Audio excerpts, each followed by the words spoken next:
Hi friends, ఈరోజు నేను బెండకాయ పులుసు చేస్తున్నాను. అందుకు కావలసిన ఐటమ్స్: కట్ చేసి పెట్టుకున్న బెండకాయలు, ఈరుల్లి, వెల్లుల్లి, టొమాటో, కొత్తిమీర,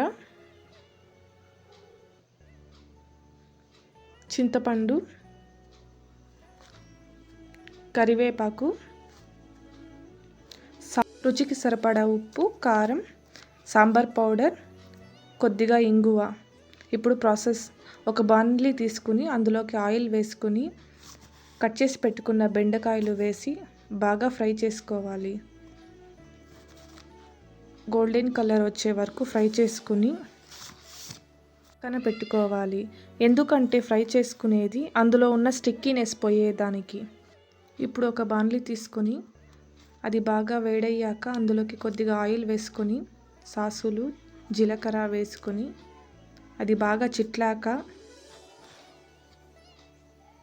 అందులోకి కట్ చేసి పెట్టుకున్న ఈరుల్లి, బాగా దంచి పెట్టుకున్న వెల్లుల్లి, కచ్చాపచ్చాగా వెల్లుల్లి దంచి పెట్టుకోవాలండి. అది వేసుకుని బాగా ఫ్రై చేసుకోవాలి.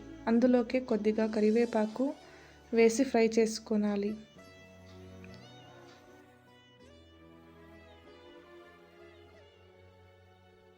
ఆనియన్స్ అనేది బాగా ఫ్రై అయ్యాక అందులోకి కట్ చేసి పెట్టుకున్న టొమాటో యాడ్ చేసుకొని అది బాగా ఫ్రై చేసుకోవాలి. అందులో ఉన్న వాటర్ అంతా ఇంకే వరకు ఫ్రై చేసుకొని అందులోకి రుచికి సరిపడా ఉప్పు, రుచికి సరిపడా కారం, సాంబార్ పౌడర్ వేసి బాగా ఫ్రై చేసుకోవాలి. మసాలాలు అనేది పచ్చివాసన పోయే వరకు ఫ్రై చేసుకొని తర్వాత వాడ్చి పెట్టుకున్న బెండకాయలు వేసి ఆ మసాలా అనేది బెండకాయకి పట్టే వరకు మళ్ళీ ఫ్రై చేసుకోవాలి. అందులోకి మనం కలిపి పెట్టుకున్న చింతపండు రసం యాడ్ చేసుకోవాలి. అది కొద్దిసేపు బాగా ఫ్రై చేసిన తర్వాత మన కన్సిస్టెన్సీకి తగినంత వాటర్ని యాడ్ చేసుకోవాలి. ఒకసారి ఉప్పు, కారం ఉందో లేదో చెక్ చేసుకోండి.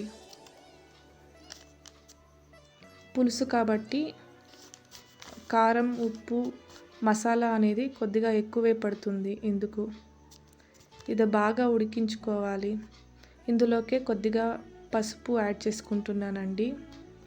తరువాత ఇంగువ కూడా కొద్దిగా పించ్ ఆఫ్ ఇంగువ యాడ్ చేసుకుని బాగా కలిపి ఉడికించుకోవాలి.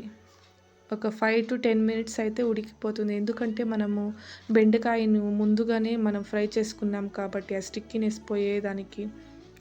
లాస్ట్లో కొత్తిమీర యాడ్ చేసుకొని దించేసుకుంటే సరి, మనం చేసుకున్న బెండకాయ పులుసు అనేది ready. Please subscribe my channel.